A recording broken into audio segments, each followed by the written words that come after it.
I got my first full-time teaching job as a seventh grade ESL teacher, since my background was in teaching English as a second language, with a focus on writing, because for those of you who don't know, the state of Texas seventh graders have a big writing test, which is currently called the STAR.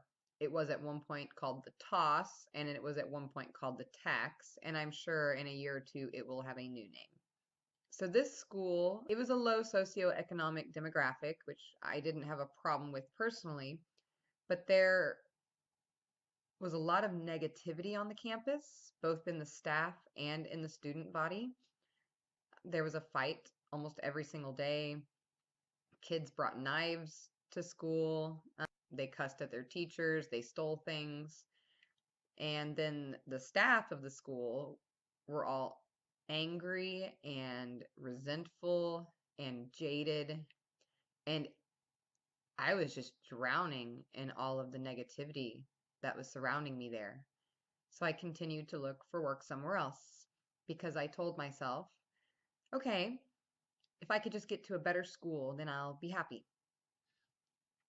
And I did. I got a job at a really great charter school. It was a fantastic school with an IB curriculum. For those of you who don't know, it's an inquiry-based curriculum, and that also teaches character and morality. And it was really a great school with dedicated, committed teachers who were inspired to motivate their students. And I worked as a second grade teacher. By that time, my boyfriend and I were married. I had gotten pregnant, so I was only actually working as a second grade teacher for about, let's see, 6 months, maybe 5, as far as working full time. And then I was on maternity leave until the summer. I decided that the second graders were too young for me. They still needed too much assistance doing things, and I just didn't have the patience for their maturity, or so I thought. And so I talked to the principal about changing grades.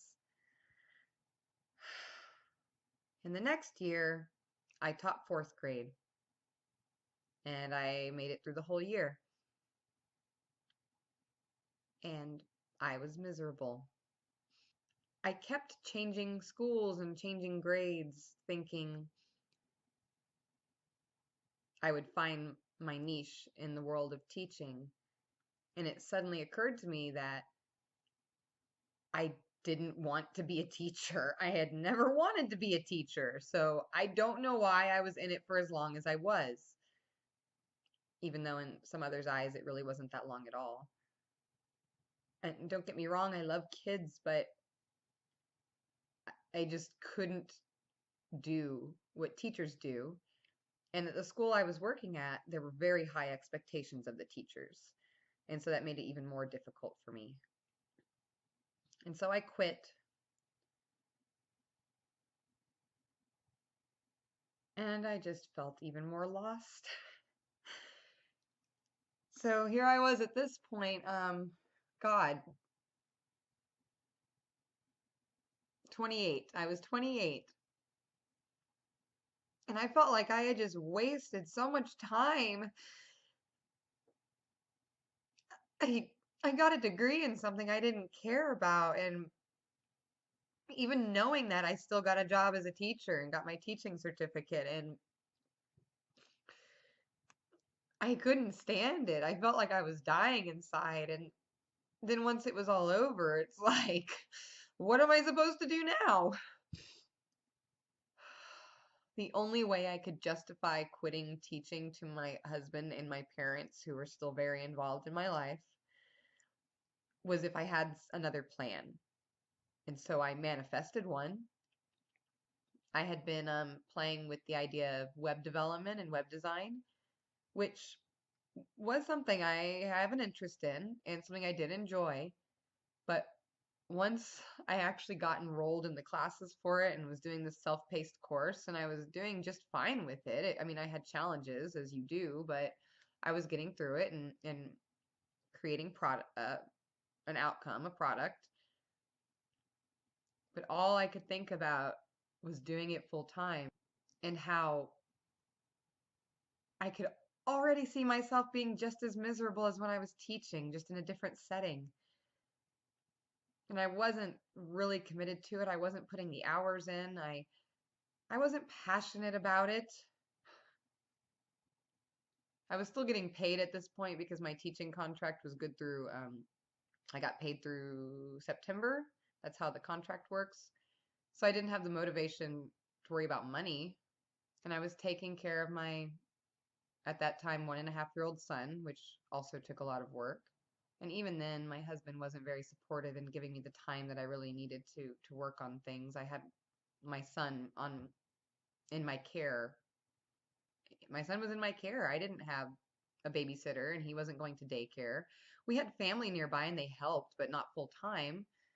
I was expected to do all the housework, cleaning and getting dinner ready and stuff. And so for a while I thought, okay, maybe I can do this. Maybe I can just be a stay-at-home mom and maybe do something part-time or some side work and do that. And then I did that for a little while, and I was just resentful and angry that I was the one who was expected to do all of that stuff, and I didn't find any fulfillment in it.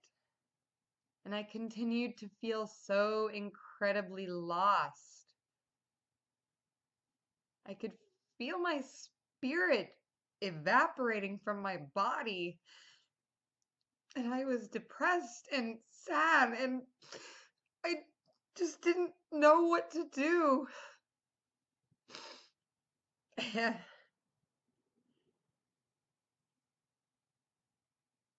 And then something happened that sort of became the catalyst for everything that followed it. You see, I'm living in Austin. There's a medieval fair that goes on every spring. It's called Sherwood Forest Fair. And my husband and I had been every year since we moved to Austin. We took our son when he was 4 months old. It always opens the week of my birthday, so it's a nice way to celebrate that. I don't get on Facebook very much, or I especially didn't at that time, even with all the free time I had. And I randomly saw, because I did follow the Sherwood Forest Fair page, that they were having an open casting call for their season for the next year. And I'm a flute player, and I twirl baton, and I like to sing. And I thought that would be fantastic to be able to perform at the fair in costume. And I already had an idea for what I wanted to be. I wanted to be a fawn named Feline, just like Bambi's girlfriend. So I prepared myself to go to that open casting call.